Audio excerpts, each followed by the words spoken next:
All right, so this is what we're going to talk about. I'll probably skip the introduction part. We'll talk a little bit about the background of what we're going to discuss, and then we'll kick off the Bitcoin demo. That's going to take some time. By that time, we will discuss what is money. We'll look at the challenges and perils. I just like this word, perils, of saving in a fiat-denominated system. So what is fiat? Fiat is a type of money that we use across the world now, currency. So, the US dollar, the euro, the naira, that type of money is called fiat. Fiat is the Latin word for government decree. So it means that these monies, they have their value based on the decree of those governments or the legal framework of those countries. So there are some challenges because of the nature of the money. We'll talk about that later on. For instance, the money is not tied to any constraints. So it's not tied to gold anymore, right? It used to be tied to gold. And because it was tied to gold, governments were limited in how much money they could print. Right now, as some of us probably know, it's just the orders of the central bank governor that determines how much money can be in circulation. And that order is not always constrained. First of all, it's not constrained by any natural constraint like the availability of gold, but it is also subject to political interference and things like that. So in essence, fiat currencies suffer a type of debasement. We'll talk a little bit about that. And then we'll look at Bitcoin. What makes Bitcoin different? It's mathematical money, right? It's not controlled by anyone other than algorithms and math. And those algorithms are already set in place. So nobody can change the amount of Bitcoin that exists. And I'll show you later on that the susceptibility of a money to big increases in quantity is what makes that money weak or hard, right? One of the strongest monies we have in the world now is gold. And no matter what happens to the amount of gold or to the price of gold, you can't really increase the quantity of gold that much, more than 1 or 2% in a year. That means gold is perceived to be a hard money. It's not easy to just wake up and say, hey, we need more revenue. Let's, create some more gold. So there is a natural constraint on the amount of gold, which means that it is a hard money. So we'll see how Bitcoin is as hard or even harder type of money, and how I'll show you also how the hardness of the money, you've heard of hard currencies, right? One of the reasons that one currency is harder than the other is, first of all, is the amount of it in circulation, and also the difficulty of increasing the volume of it. If it's easy to increase the volume of a currency, it's not going to be a hard currency. So we'll see why Bitcoin is such a hard currency, and then I'll make some suggestions on how we can go forward. So we'll start with the background. Bitcoin is a cryptocurrency. We've heard those phrases before, but Bitcoin, not all cryptocurrencies are Bitcoin. They're not interchangeable terms. Bitcoin was the first cryptocurrency. Since then, there are thousands of cryptocurrencies, and really it doesn't take much to make one. I am sure that in the time of this presentation, you could actually create a new cryptocurrency. One of the reasons is that the code for Bitcoin is shared. It's public. Anybody can go copy it and create Deji coin. Okay. The other cryptocurrencies are called altcoins, because Bitcoin by itself is about 50% of the market, so 1/2 of the market. So in essence, there is Bitcoin and there is the rest. If you listen to Trump's speeches in the past few weeks, he's been making that distinction, which is not clear to many people. He talks about Bitcoin and then he talks about cryptos, right? So please, let's make that distinction as well. Now, Bitcoin is a breakthrough on many levels. It is the first solution to a very important computer science problem that people previously thought was unsolvable. This is called the Byzantine generals problem, and it's a problem of having different participants, but you don't know who is working with you or who is working against you. And if we go back to Daya's question before we started recording, she was talking about the value of a central coordinator when trust is needed. So what the inventor of Bitcoin came up with was a way of having distributed consensus, where there is no central person that is saying this is correct or not. But that correctness is derived from the different participants. And it's a complex thing, but he solved it in a very elegant way. Now, if I were to take Olumide's picture, Olumide sends me a copy of his picture, he would still have it, and I would have it as well. And if I send that picture on to Jumoke, Jumoke would have that picture as well. In the digital domain, there is no way to enforce scarcity. Once you share something, you have created multiple versions of it. So one of the things that Satoshi's invention, the founder of Bitcoin or the inventor of Bitcoin, their name is Satoshi Nakamoto. One of the things that allows is for you to have scarcity of a digital good. So for the first time, you could have a digital item, like a digital photograph. And when you send it to someone, you no longer have it. If you consider that is required for you to have money. If you have digital money and I send it to Abegs, and Abegs has the money and I have the money, then it's not money, right? Right? So this invention allowed us to have the scarcity of a digital good. You couldn't have the infinite reproducibility of a digital item anymore. And there was no special invention other than putting the work together. There was no new technology that was created. It utilized existing technology of the day, right? That keeps getting updated. And then it allows for multiple participants, different actors playing their roles, but they play this role without any central coordination. There's no government coordinating, a central bank, a mint, the users and all that. Everything is happening seamlessly in the background without any third-party involvement. So you see that, we've gone from computer science to technology utilization to incentives and game theory. So it's a breakthrough on many, many levels. Now, it was first proposed, and this is very important, the fact that it was proposed before it was implemented. That means that if any of us was interested in getting involved in Bitcoin in Q3 2008, we could have. And then it was implemented in 2009. And I'll just chip this in, is that most of the other cryptocurrencies, there was no gap that allowed other people to come in. You had somebody that had the idea, like Ethereum, and what they actually did was they started implementing those other cryptocurrencies, kept a portion for themselves. They called that a pre-mine, like a 30% pre-mine or a 50% pre-mine, kept those coins for themselves, and then sold the rest of the coins for profit. But the creator of Bitcoin, Satoshi Nakamoto, is not known to have ever profited from this invention, right? Their coins, nobody knows if it's a he or a she or a they. Their coins are still on the network for everybody to see, and they've never been sold for private jet or any other purpose. So today, Bitcoin is worth $1.3 trillion. That's a lot of money. And it's increasing every day in value. Now, one of the other things we need to know is that money and currency are not interchangeable. I said earlier on that currency, the notes and legal tenders of the different countries we use, is not synonymous with money. So we'll talk a little bit about that. So when you create your wallet, if we're interested, I'll explain how it works, but we don't need to know how it works to use it. But once you create your wallet, basically that's like having a token.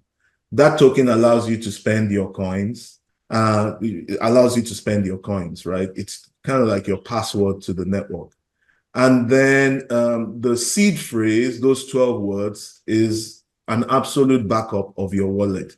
In fact, people have been known to memorize that seed phrase and not have another wallet. So people that are fleeing war zones, or maybe you just want to cross a border and you don't want to take anything with you, you memorize those 12 words. When you get to the other side, you restore your seed phrase, and you're going to have your $1 million or however much was in your wallet. So this is the first time that in the past, you had information, you could get money. This is the first time that the information itself is the money, right? Because you having these 12 words, you don't have to do anything else. That is the money, right, in your wallet. So that's why it's also really important not to take a picture, write it down. I mean, let's talk a little bit about what money is. Now, most of us were taught that money came from barter, right? The exchange of goods within the society. We had the picture that, the whole society would kind of go to the market on market day, and all the yam sellers would be on one side and the goat sellers on the other side, and they would trade yams and goats all day long. That's not really considered to be the case anymore, mainly because anthropologists have not been able to find cultures that had extensive use of barter. Barter also has some challenges, right? In that you must want a yam and have a goat to be able to participate in barter, right? And if you think of an economy, in a normal economy with 10 or 20 or 30 or 50 products, it quickly becomes unmanageable. Here's an example of an economy with 6 products. And in order to trade within 6 products, you need about 15 exchange rates. The price, exchange rate between a goat and yam, and then between yam and other things, etc. It just goes on forever. There's a formula for this. It's n times n minus 1 over 2. That's the number of interactions between the different products. So for 2 reasons, one is a coincidence of wants, right? Judith has to have exactly what I want to buy. She has to have it for sale at exactly the time. Maybe not exactly, but plus minus, right? That's one reason. The other reason is a number of exchanges that are possible and that need to be kind of codified so that everybody knows this is how many goats you get for, how many yams you get for a goat, and vice versa. Because of those reasons, it's no longer really thought that trade arose from barter. Instead, people think that, that money arose from barter. Instead, people think that money arose from the need to track debts, right? And the need to track debts. And there are a couple of reasons for that. Even in a small society, you have to keep track of debts. Taiwo does something for Kende, straight away, there's a mental tracking of a debt there. So the common, and this shows why money had to be invented, by the way. Here you have so many exchange rates that are required. Here you have only 6 exchange rates. What's the difference? In the middle of all these transactions is one other item that is easily exchangeable for any of the other items in the economy. And this item that is easily exchangeable does not have to be valuable in itself, right? It just has to perform a role. So a cowrie is not something that anybody eats or anybody has any other purpose for, other than the fact that it is rare and it can be exchanged for any of these goods. So that's how money came about.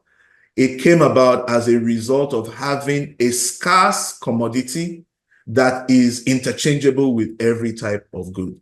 So let me try to summarize that. Trade by barter, no real evidence of that.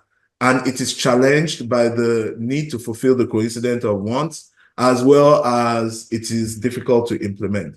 The credit theory of money talks about money being a way to track debts. And in fact, one of the items that supports this very greatly is that the first writings that were found were kind of Excel spreadsheets, right?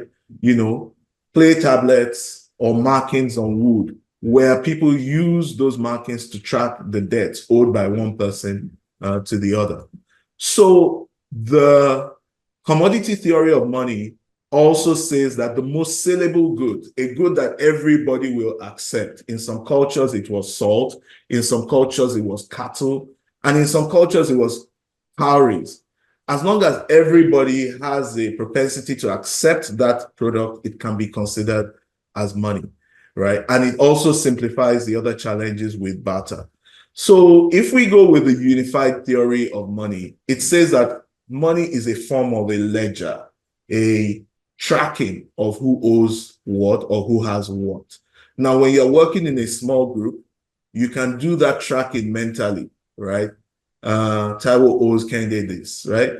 But if you're working in a big group, you need a commodity to use to track that. So when Taiwo does something for Kende, they exchange a token to show that that transaction has gone on. And that's where we believe that money came from now, from such tokens, such as beads and cowries. I'll show you a few others. Now, let's talk about the purpose of money first. The most important purpose, which we're going to focus on today, is the store of value of money, right? But money is also used as a medium of exchange, which we just discussed, and as a unit of account. This costs so many dollars or naira, right? Those are the three purposes of money.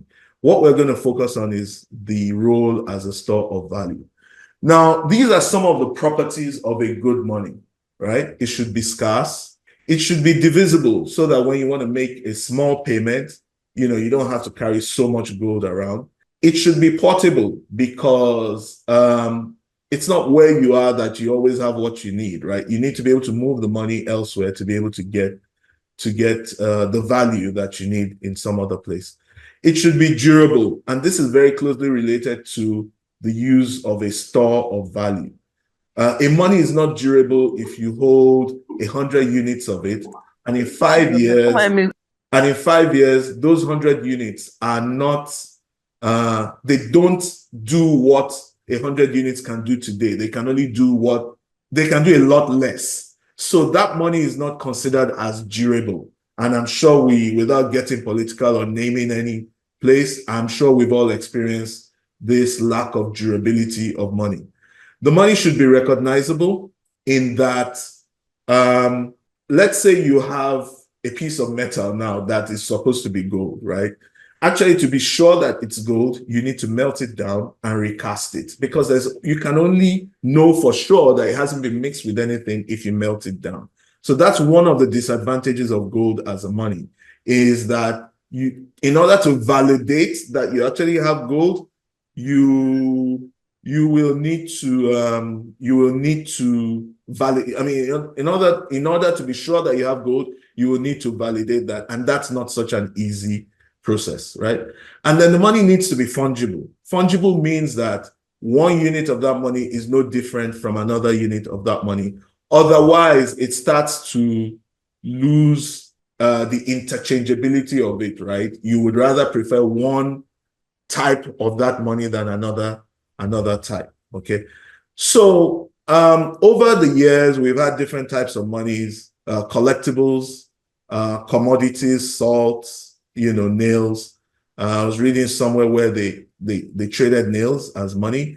Agricultural goods, metal, different types of metal, and then, paper money.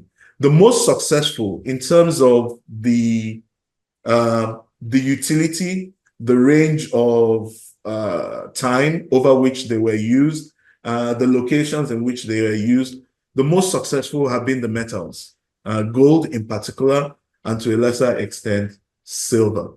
I'll add one thing. Money tends to converge into one, right? Up until the end of maybe in the 1920s, the primary underlying money in the world was gold, right? And up until today, the primary underlying money in the world is the US dollar. So money tends to converge into one. And even when you hear of things like Eurobonds and petrodollar and Eurodollar and things like that, at the bottom of it is still the dollar, right? So money tends to converge into one. For the people that might ask me later on that, how are we sure that Bitcoin will be the money of the future? So there's always that tendency to converge into one. Okay. What is really a measure of the scarcity of money is this stock to flow ratio. Stock has to do with how much of it is in circulation, divided by how much of it you can produce, I would say easily or in a fixed period. So if you think about it, the stock is how much exists, and then the flow is how much can be readily created. For gold, this is about 60. The amount of gold you can produce in a year is about 1/60th of the amount of gold that exists in all of the world, right? Industrial uses, jewelry uses, financial uses, etc. So that means that gold has a stock to flow ratio of about 60-1, right? And then different currencies also have different stock to flow ratios. So this is a display of the stock to flow ratios of different commodities. And you can easily straight away see why gold is a preferable money to silver, right? If the price of silver goes up, in about 1 year, you can increase the amount of silver by 1/5, right? By 20%. But even if the price of gold doubles, you really cannot increase it by more than 60/1, right? Which is about 1.7%, something like that. We go with 2%. So this shows you, I'm showing you this to show you this concept of stock to flow, or a measure of the hardness of money. Now we'll look at different monies, different currencies, and different types of money, and we'll see how the stock to flow ratios compare. So we're at the end of the first part. We can recognize money now. We know that money did not arise from barter. It is more of a ledger, a record of debts owed and who has what, right? When we were dealing with people close to us, we could have a mental ledger.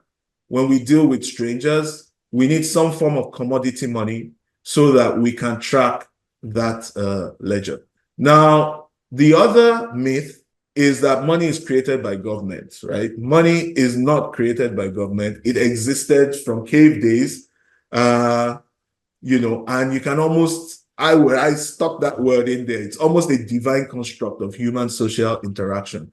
As long as humans need to interact, to trade, you will have some form of money between them. Money is not an invention of government. And the other myth is that money must be backed by an asset, right? Many monies were not intrinsically valuable. There's nothing you can do with cowries, right? You can wear them, they look nice, but the real value in them is the fact that you can exchange them for goods, right? And if you really think about it, there's nothing really special about a yellow metal. We could have liked white metals instead. What is core to gold is the fact that everybody deems it valuable and will accept it in exchange for things. We have stories of our mothers when they're about to pay for a child's travel or masters, selling their gold. And in fact, you can selling their wrappers as well. So wrappers can be money too. But what is most important is the scarcity of that money, the resistance of that money to an increase in quantity. This section, we will talk about the fiat system. Fiat, as I mentioned before, is a form of money that we predominantly use today. Fiat means by decree, and that is coming from the fact that the backing for this type of money, or the origin of this type of money, is legal tender in the countries in which they are used. Okay. And then we'll talk about inflation. We'll also look at the impact of inflation. We'll look at the moral impacts and all things like that. And then we'll see how inflation affects your other investments, even those that are not being kept in cash money. All right. So how did the fiat system originate? As I said before, gold was the best type of money we ever had, right? And what people used to do was, instead of keeping gold in their house, they would find a bank in which to deposit the gold, right?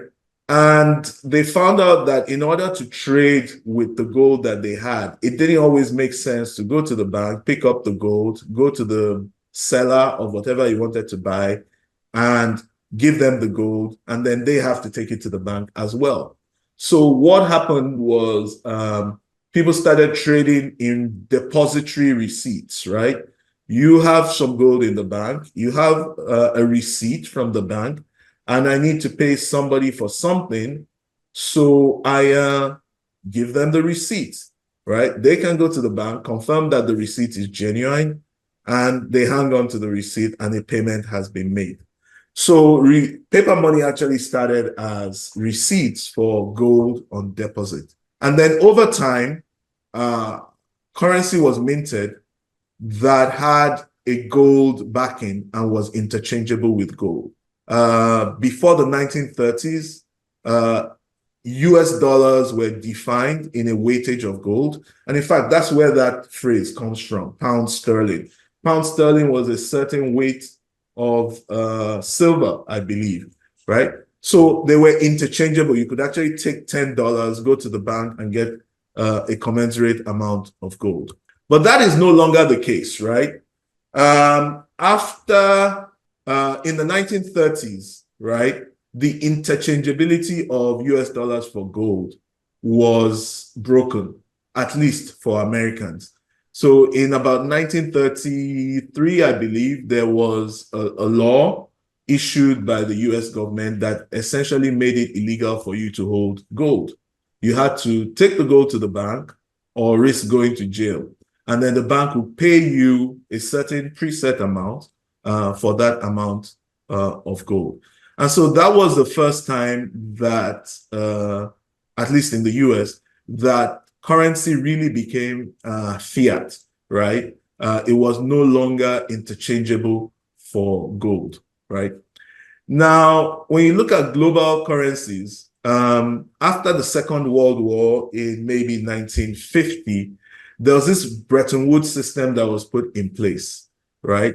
Whereby for foreigners, the US dollar was tied to a fixed amount of gold and other currencies were tied to the US dollar.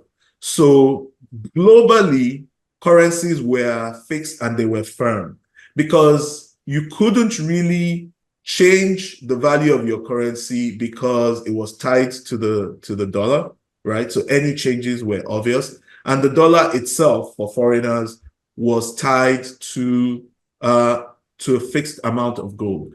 So if you wanted to increase the value of the dollar or any other currency, you had to kind of increase the base, the base asset, which is gold. And we already looked and we saw that you can't really increase gold by more than about 1.6, 1.7% in a year. So there was a limit to which governments could play with the currency, right? Now, that also changed about the time that we were coming on the scene. In 1971, there's this thing called the Nixon shock, and Richard Nixon was the president of the US then. The US was just coming out of Vietnam and different kind of economic challenges. So countries were beginning to demand gold for the US dollars that they were holding. And because the US realized that it could not fulfill that demand for gold, Nixon basically severed the connection between all government monies and gold, right? And when that happened, basically all government monies were flexible. Governments could now increase the amount of money that they had without affecting the underlying asset. Now, when we talk about fiat money, it can be digital and it can be physical. Of course, there are lots of US dollar notes around the world, but you also have digital money that never goes into paper format, but it's moving around the world in a digital form. So that's one thing. And then how money is made is, of course, the physical notes are printed and the digital form of money can be lent into existence.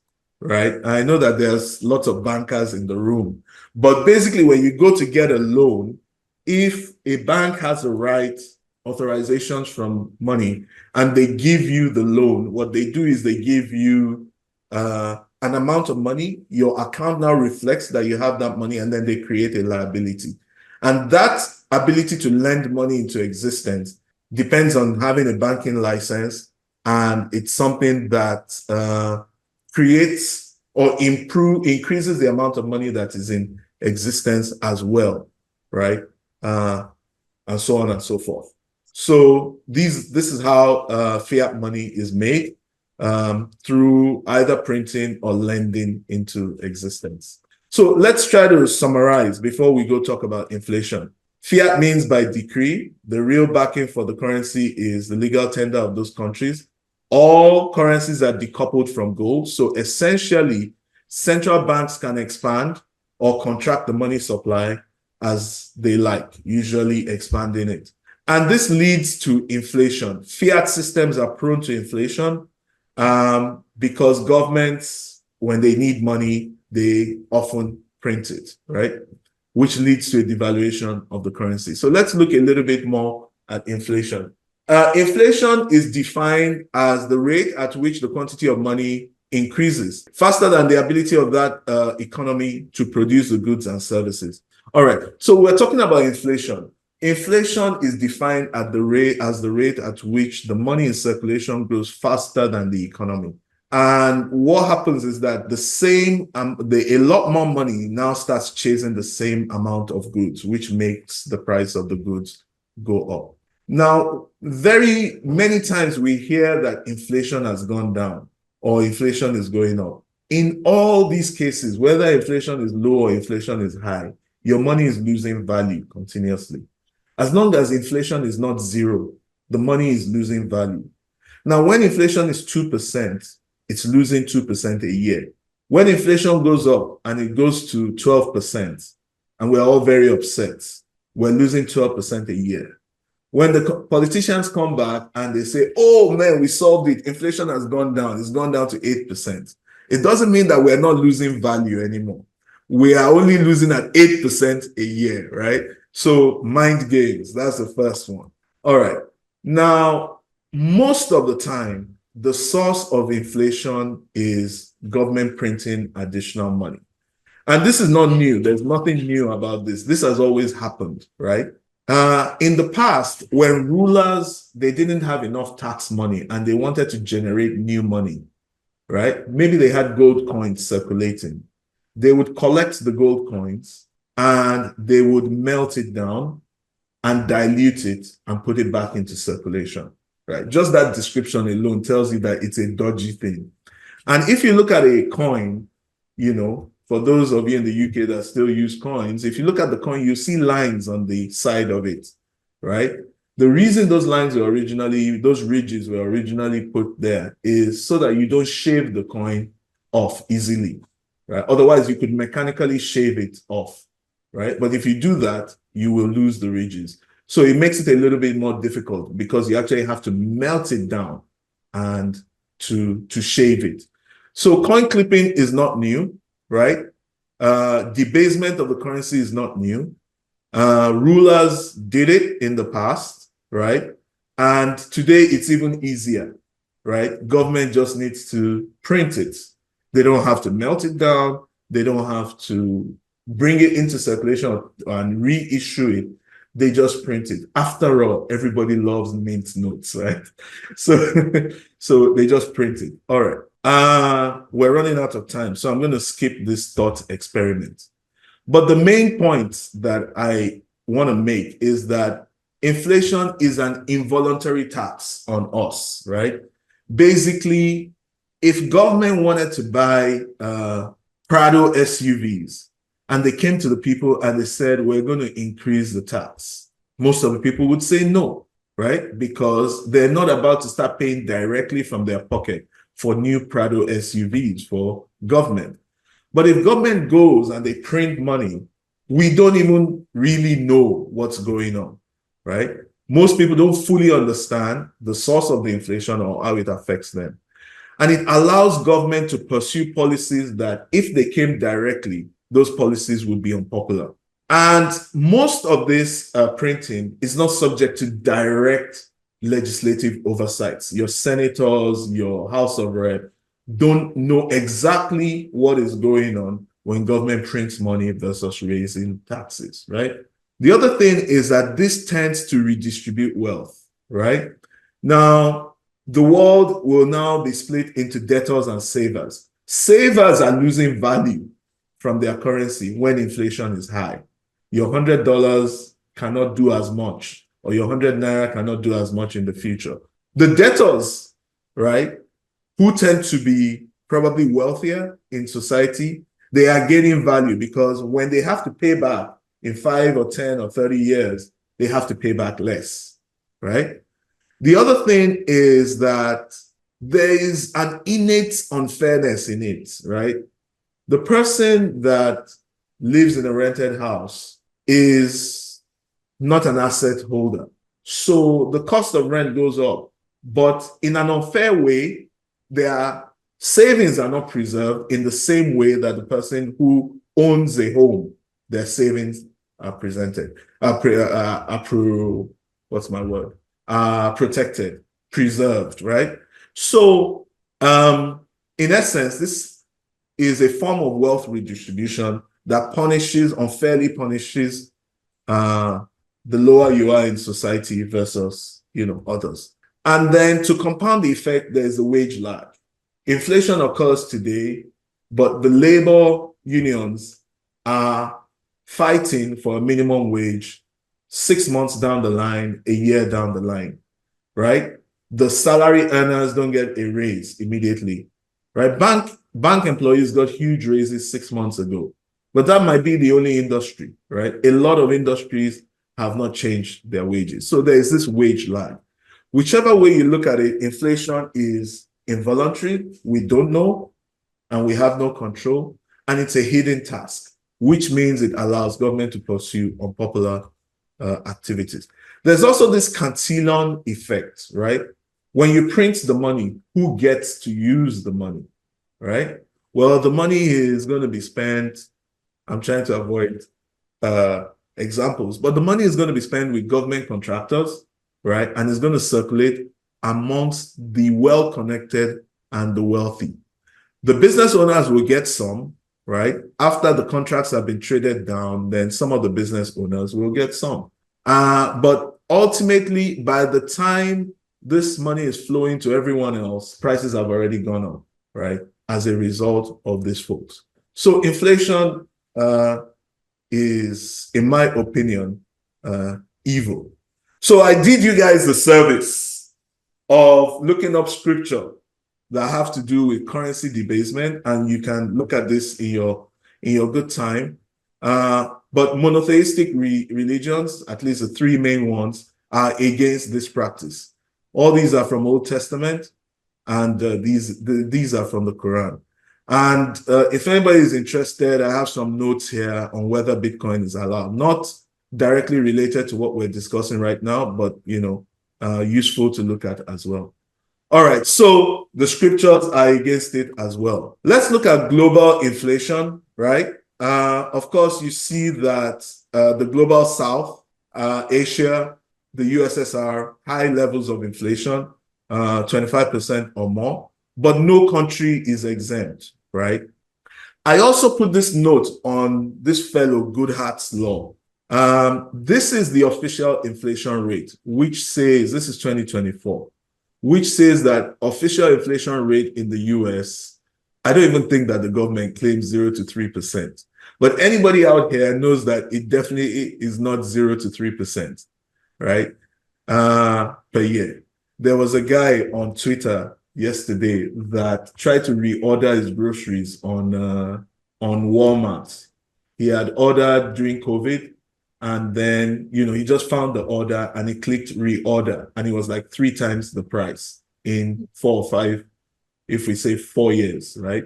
So the point is that this is reported by government, but it's not always correct. And why is that?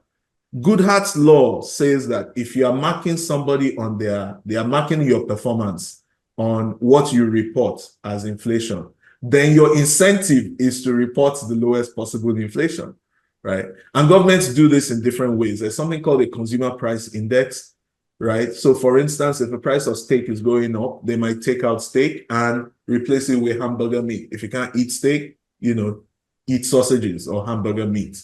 I'm dramatizing, right? But that's essentially what happens, right? So governments can massage the consumer price index to their political benefits.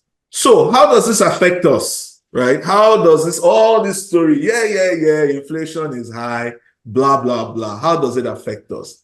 It affects our savings, right? We're working very hard, trying to put money together for our old age, and inflation affects our savings. Even as a youth, I remember my grandmother made sure that I had a savings account and she would buy me shares, right? But I don't know if any of those things were ever worth anything after the 80s. At 10% inflation, and there's a formula for that, you take 72 and you divide it by the inflation rate. At 10% inflation, every 7.2 years, right, the value of your money is going to be half. So in our prime, let's say at 40 years old, we put together 100K, kept 100K or #1 million. And if the Naira was at 10% inflation, which it is not, in 7 years, by age 47, that #1 million is worth only 500. In another 7 years, age 54, it's worth only 250K. And when you're about to retire at age 60, it is worth 125,000 on the day.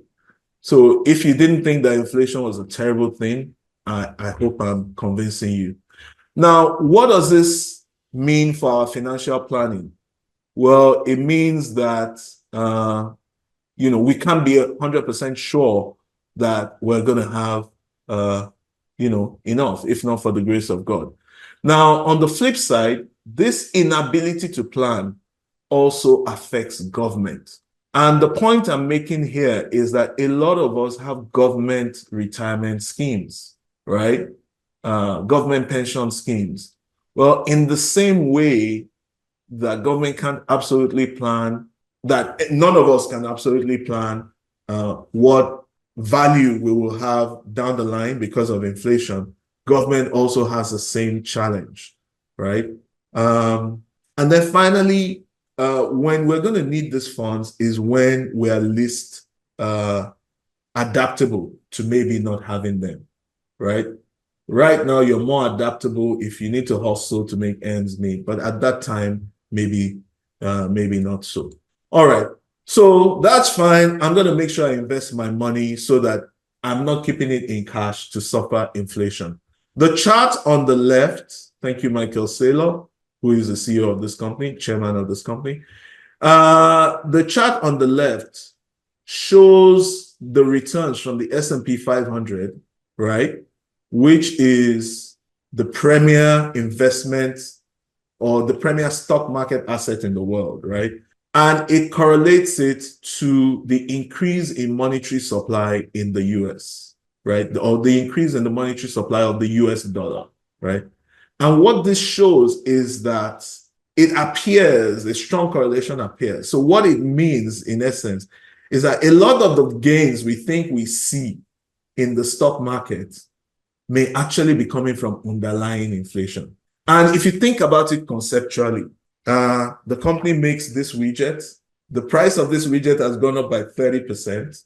So if the CEO is doing his job, then the revenue of that company should go up by 30% as well. If it doesn't go up by 30%, something is wrong. If the price of this is going up by 30%, then the revenue. Now, that doesn't exactly translate to returns, but it gives you an idea that there's probably some relationship there.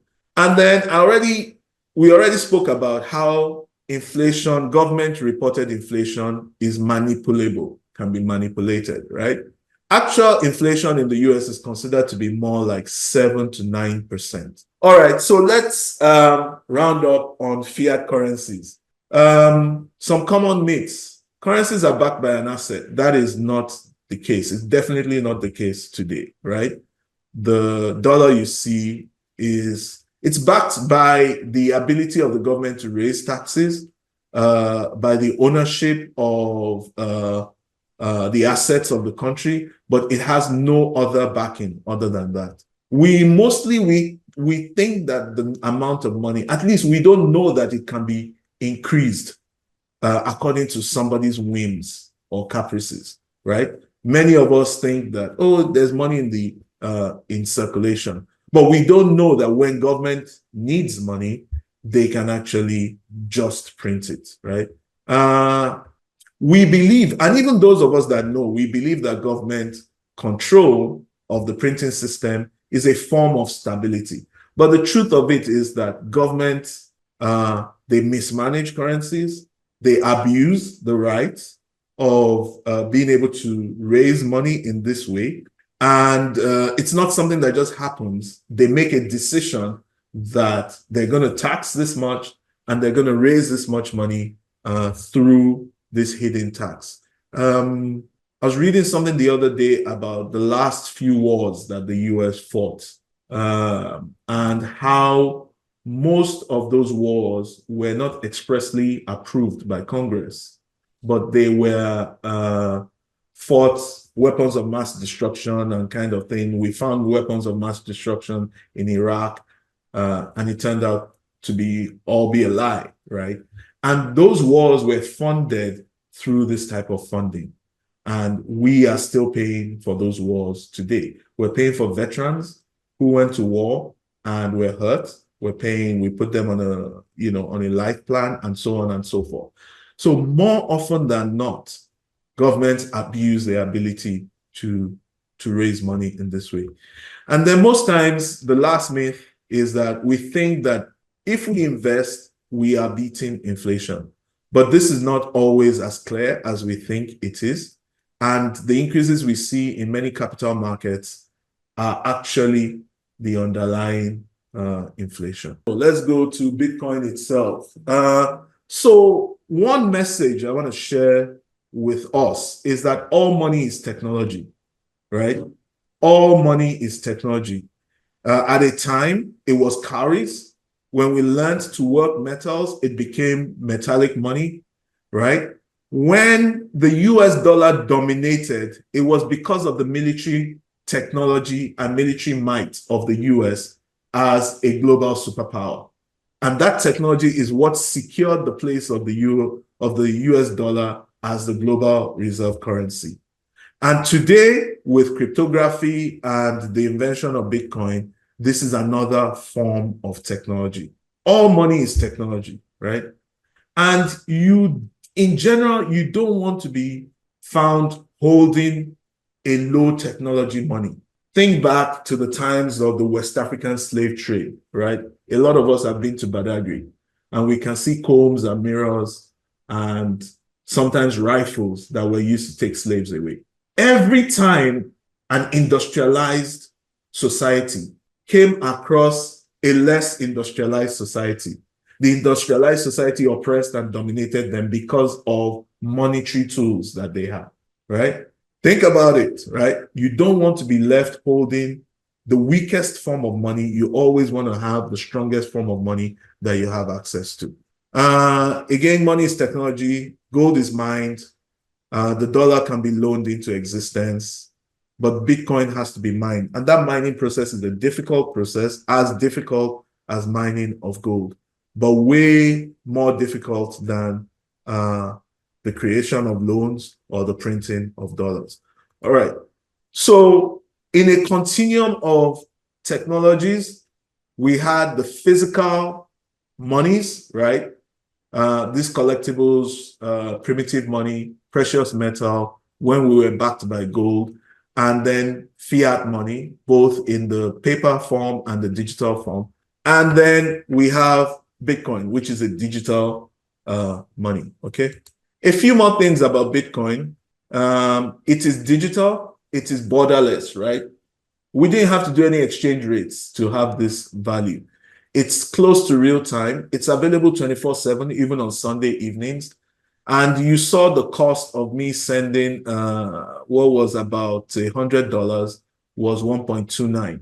Even if I wanted to send $10 million, it would still be that 1.29 dollars. And any banker will tell you that that's almost impossible to find elsewhere. It's permissionless, so everybody can use it. Nobody controls it.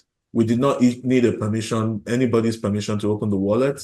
It's trustless. We don't have an intermediary in between telling us, validating our identity or whatever. There's no technology provider. It's peer-to-peer.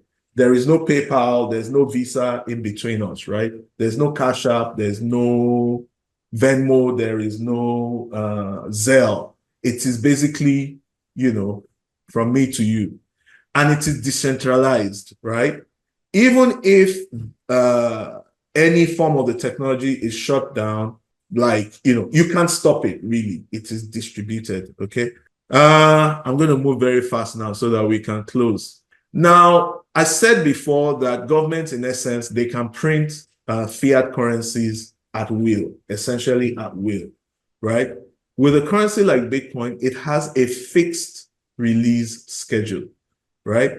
The release schedule is so many Bitcoins per day, and it's currently, I believe, 450 Bitcoins per day. And that's going to stay like that for 4 years, right? After the 4 years, it's going to drop by half to 225 Bitcoin per day. Then it's going to drop by half until it's going to continue dropping by half until no more Bitcoins are generated. What this means, no more Bitcoin is generated.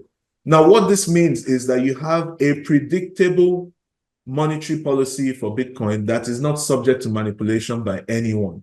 If the price of Bitcoin goes high, it's still going to be the same amount of Bitcoin being released. And if, nobody is buying it, it's still going to be the same amount of Bitcoin being released, right? So you have a monetary policy that is inviolate, right? Can it be diluted? We spoke about the dilution of currencies and how this is, quote unquote, evil. It cannot be diluted. Just like gold, it has to be mined out of the ground. But unlike gold, nobody keeps gold bars in their houses, right? You eventually, if you have enough, you need to keep it in the bank. So unlike gold, you can walk around with any amount of it on your phone, right? And nobody would know that you have it. One thought came to my mind as I was speaking about this. We can store wealth in land as well. Okay, let's move on. So Bitcoin, the hardest money we ever had. This is the stock to flow ratio of the euro and the US dollar. This is the Swiss franc. Switzerland was one of the last countries, and I think they did that about year 2000, to break the link between gold and their currency, right? So as you can see that, whereas this happened in 1971, they kept it until 2000. And you can see that their currency in these terms, stock to flow terms, is harder than the US and the euro. Now, in the past, when Bitcoin had a higher release schedule, its stock to flow ratio was about 20. And at the moment, its stock to flow ratio, because it has reduced the rate of the emission of Bitcoin, is much higher than any other currency. And of course, as you could imagine from all my preaching about gold, gold stock to flow ratio is 60, way above that of the US dollars, right? So that's why a lot of people, rather than keeping US dollars, they buy gold, right? Because it's a better store of value, right? But the store of value that we, in the context of this talk, we want to be interested in is Bitcoin. All right. So this is one Bitcoin, right? And we're looking at 2017. This is 2017 up to here, 18 up to here, 19 up to here, 20 up to somewhere here. The scale is logarithmic. So this is 100%, 10%, 1%, 0.1, 0.01, 0.001. And this is showing you what value these different currencies have lost since 2017 till today compared to Bitcoin. So if you had kept your funds in Bitcoin, you would have 100% of it now. If you had kept your funds in the S&P 500 compared to the price of Bitcoin, you would have lost, you would have 10% of it. Not you would have lost, you will have 10% of it left, right? And so on and so forth. Let's move on to another view. This is a view of Bitcoin, the cumulative average growth rate. This is, if you've held it for 14 years, it would have returned about 216% per year over those 14 years. Whereas gold would have done 5%, and the S&P 500, the stock market, would have done about 13%. But, you know, nobody really started 14 years because nobody knew about it 14 years ago. So if we look at something more reasonable, 3 years, right? You would have returned 20% on your money in 3 years. Gold would have done 10%, and the stock market would have done about 8%. So my suggestions for us, we need to confront the future. This is just a taste of it. Each of us can invest in more financial education, right? Learn about these things. We should know that we should store our monetary energy, right? Because when we work and we create value, this is energy that we have created that we need to store in an efficient battery, right? So we should use the most efficient battery that is not going to have losses, so that when we switch on the lights, you know, we don't need to be we can have a return. And then a lot of concerns about volatility. You know, Bitcoin is volatile. Sometimes it goes up, sometimes it goes down. But notwithstanding, it in general, it has gone up. So the longer you keep in it, the more your return is going to be positive, right? The price, you know, I would say in the past 3 months has gone from 74,000 to 62 at the moment. Some people cannot tolerate that, but it gives you the returns in the long term. You hold it for more than 4 years, going on to 8 years or so, it does not fail to deliver this kind of returns. And this is per year, right? So you can plan for the volatility, right? I'm not saying what a lot of investment analysts are recommending in the US is that most people should be looking to put like 5% of their wealth in it. 5% it's not enough to the volatility of 5% is not enough to absolutely put you in a bind, right? And you can plan to accommodate this. Okay, that's the summary of it.